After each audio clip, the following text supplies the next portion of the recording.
Hello friends, welcome to study with Kashi. Friends, आज की इस वीडियो में हम कक्षा 8 के चैप्टर 3 चतुर्भुज को समझना की प्रश्नावली 3.1 करने वाले हैं। तो देखिए फ्रेंड्स, हमारे यहाँ पे पहला क्वेश्चन है। यहाँ पर कुछ आकृतियाँ दी गई हैं। तो हमें यहाँ पर कितनी आकृतियाँ दी गई हैं? 8 आकृतियाँ दी गई हैं और हमसे कहा गया है प्रत्येक का वर्गीकरण निम्न आधार पर कीजिए। देखिए यहाँ पे लिखा है कि प्रत्येक का वर्गीकरण निम्न आधार पर कीजिए। इसमें से हमें बताना है कि कौन सी आकृति साधारण वक्र की है और कौन सी आकृति साधारण बंद वक्र की है, और कौन सा बहुभुज है, कौन सा उत्तल बहुभुज है और कौन सा अवतल बहुभुज है। तो इस प्रकार हमें इसे वर्गीकृत करना है। इसके लिए हमें पता होना चाहिए साधारण वक्र होता क्या है। तो चलिए हम साधारण वक्र को समझते हैं। यहाँ पे देखिए, साधारण वक्र होता क्या है। साधारण वक्र होता है जब हम किसी कागज पर पेन रखते हैं और बिना पेन को उठाए कोई भी आकृति बना देते हैं। जैसे हमने यहाँ पे एक कागज लिया और इस पे ये आकृति बना दी, तो ये क्या कहलाई? ये कहलाई हमारी साधारण वक्र। अगर हम इसमें पेन उठाकर ऐसे कर दें तो ये हमारी साधारण वक्र आकृति नहीं कहलाएगी। देखिए एक एग्जाम्पल से और समझिए। जैसे हमने यहाँ पे पेन उठा के ये आकृति बना दी, तो ये क्या कहलाई हमारी? ये कहलाई हमारी साधारण वक्र। और अगर हमने इसी आकृति में दोबारा पेन उठाया और ऐसे किया तो ये हमारी साधारण वक्र आकृति नहीं कहलाएगी। मैं उम्मीद करती हूँ फ्रेंड्स आपको ये समझ में आ गया होगा कि साधारण वक्र किसे कहते हैं। चलिए अब हम देखते हैं कि यहाँ पे साधारण वक्र की आकृति कौन कौन सी है। तो देखिए इसमें कौन सी है। फर्स्ट हमारी आकृति देखिए,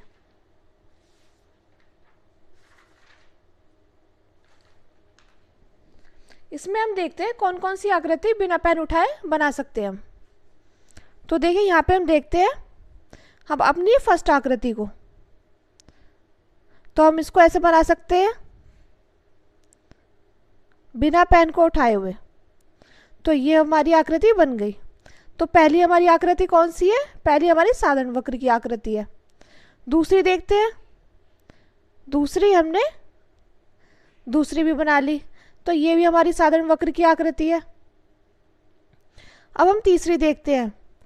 तीसरी हमने ये बना ली, लेकिन इसमें हमें पेन उठाने की ज़रूरत पड़ रही है दोबारा ये बनाने के लिए, तो तीसरी हमारी साधारण वक्र की आकृति नहीं हुई। अब चौथी देखिए, चौथी आकृति हमने बनाई, तो इसके लिए हमें पेन उठाने की ज़रूरत पड़ेगी, तो इसलिए चौथी हमारी साधारण वक्र की आकृति नहीं है। अब देखिए पांचवी आकृति, यहाँ पे देखिए, ये देखिए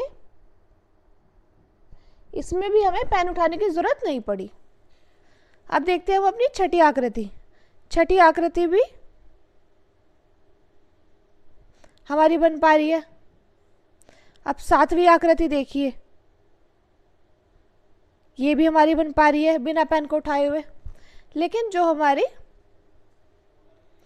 हमारी आठवीं आकृति है वो हमारी नहीं बन पा रही।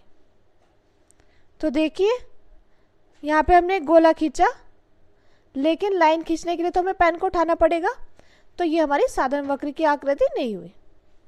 अब इसमें देखते हैं हम हमारी साधारण वक्र की आकृति कौन कौन सी है। तो पहली, दूसरी भी बिना पेन उठाए बन रही है, तीसरी नहीं बन रही, चौथी नहीं बन रही, पांचवी बन रही है। अब देखिए छठी बन रही है, और कौन सी बन रही है? और बन रही है हमारी सातवीं। ये क्या हो गई? ये हो गई हमारी साधारण वक्र की आकृति। अब देखिए हमें बताना है साधारण बंद वक्र की आकृति कौन कौन सी है। तो इसमें देखिए बंद आकृति वो होती है, देखिए दो प्रकार की आकृति होती है। एक तो होती है खुली आकृति, जैसे कि खुली आकृति हो गई ये हो गई खुली आकृति, और एक होती है हमारी बंद आकृति। बंद कैसी होती है? बंद होती है ऐसी। ये क्या हो गई? ये हो गई हमारी बंद आकृति। तो हमें इसमें साधारण बंद आकृति को देखना है। तो देखिए ये भी हमारी बंद आकृति है, तो एक हमारी बंद आकृति है, ये भी हमारी बंद आकृति है 2। अब देखिए तीसरी हमारी बंद आकृति नहीं होगी। क्यों नहीं होगी? क्योंकि इसको हमने दोबारा पेन उठा के बनाना पड़ रहा है। पहले हमने ये बना लिया, उसके बाद दूसरा पेन उठा के हमें ये बनाना पड़ रहा है, तो ये हमारी बंद आकृति नहीं होगी, ये भी नहीं होगी। अब इसको देखते हैं, ये भी हमारी बंद आकृति है, तो कौन सी है? 5वीं। उसके बाद देखिए उसके बाद कौन सी आकृति है? उसके बाद है 6ठी।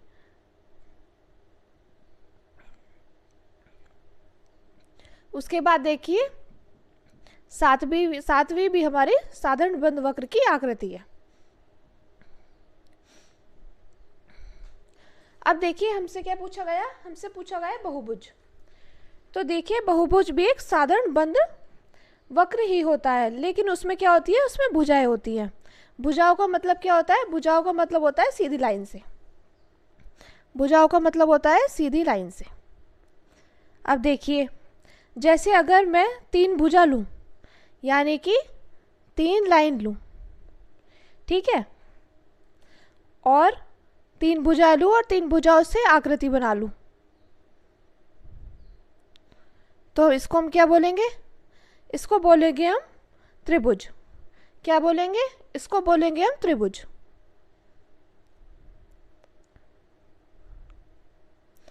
इसको बोलते हैं हम त्रिभुज। और अगर मैं 4 भुजाएं लूं और इससे मैं आकृति बनाऊं, तो इसको क्या बोलेंगे? इसको बोलेंगे चतुर्भुज। क्या बोलेंगे? इसको बोलेंगे चतुर्भुज।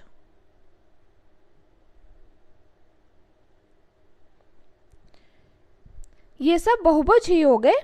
इसमें रेखाखंड होता है, यानी कि लाइन होती है बहुभुज में। बहुभुज में क्या होता है? बहुभुज में लाइन होती है, ये कर्व नहीं बना होता। जैसे यहाँ पे कर्व बन रहा है, ये कर्व बन रहा है, ये कर्व बन रहा है, इसमें कर्व नहीं होता है। इसमें क्या होती है? इसमें लाइन ही होती है। अब देखिए हम इसमें देखते हैं कि कौन कौन से बहुभुज हैं। इसमें देखिए फर्स्ट वाले में कितनी भुजाएं हैं? 5 है। 1 2 3 4 5। तो फर्स्ट वाले में कितनी भुजाएं हो गई? ये हो गई हमारी 5 भुजा। तो ये हमारा पहला क्या कह रहा है? बहुभुज। अब देखिए दूसरे वाले में 1 2 3 4। तो इसमें कितनी भुजाएं हैं? इसमें 4 भुजाएं। तो ये भी हमारी बहुभुज कहलाई। लेकिन ये देखिए तीसरा क्या है? तीसरे में कर्व आ रहा है, तो ये बहुभुज नहीं है। और चौथे में देखिए, चौथे में यहाँ पे त्रिभुज बन रहा है, यहाँ त्रिभुज बन रहा है, यहाँ भी हो रहा है, लेकिन हम इस पूरी आकृति को बहुभुज नहीं कह सकते हैं। तो इस प्रकार ये हमारी बहुभुज नहीं है। और देखिए यहाँ पे भी कर्व आ रहा है, तो 5वीं बहुभुज नहीं है, 6ठी भी बहुभुज नहीं है, और 7वीं बहुभुज नहीं है, और हमारी 8वीं बहुभुज नहीं है, क्योंकि लाइन तो आ रही है लेकिन यहाँ पे आ रहा है कर्व। तो बहुभुज कितनी हो गई? बहुभुज है हमारी 2।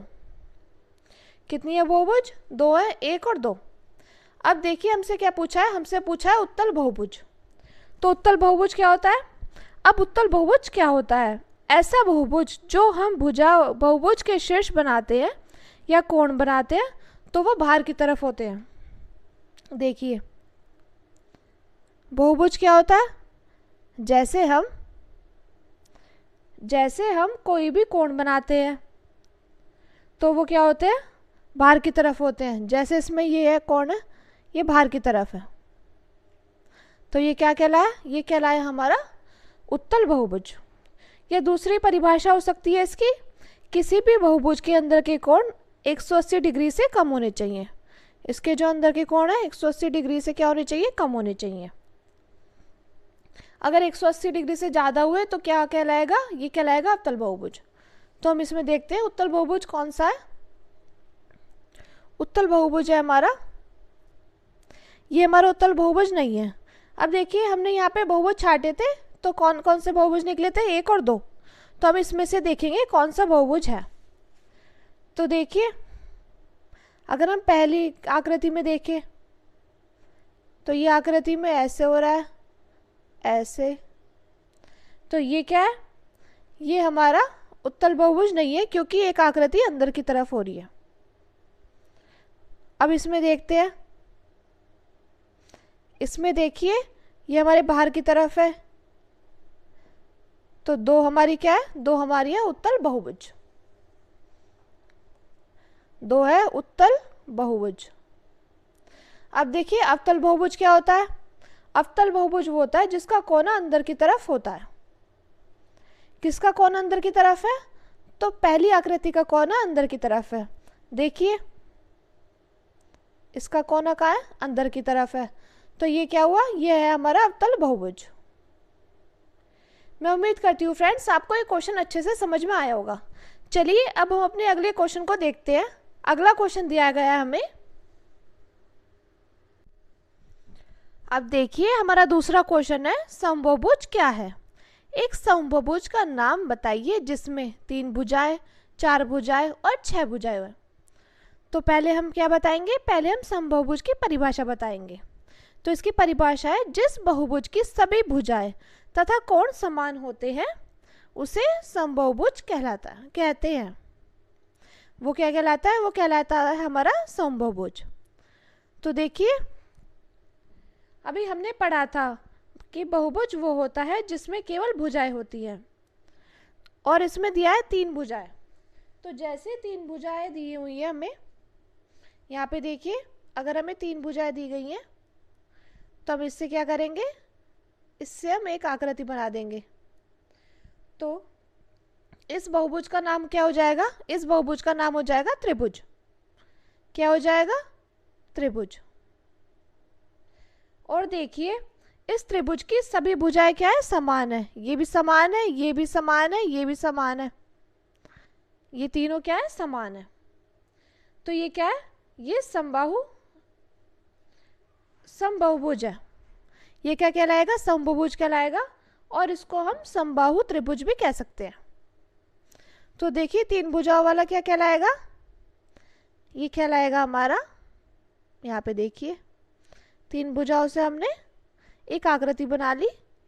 ये क्या कहलाएगा, ये कहलाएगा हमारा समबाहुभुज, समबाहुभुज।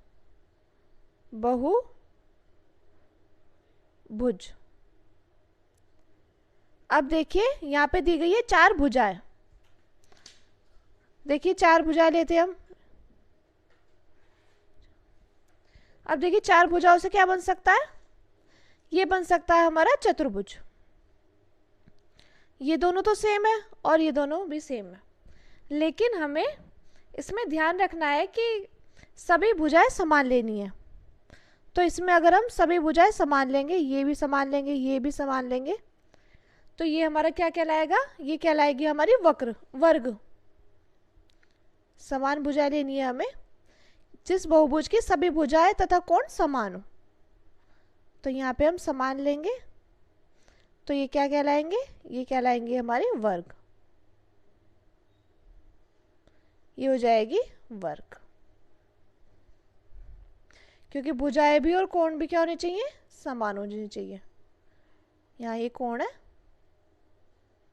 ये क्या होने चाहिए, समान होने चाहिए। अब देखिए 6 भुजाओं वाला, इसमें हमें क्या करना है, इसमें हमें सभी भुजाएं समान लेनी है।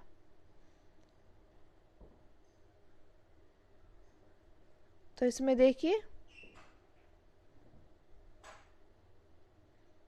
ये कितनी भुजाएं हो गई हमारी, 6, 1 2 3 4 5 6, ये हो गई हमारी 6 भुजाएं।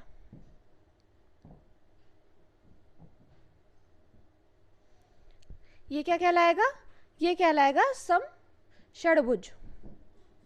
ये कहलाएगा हमारा सम षडभुज।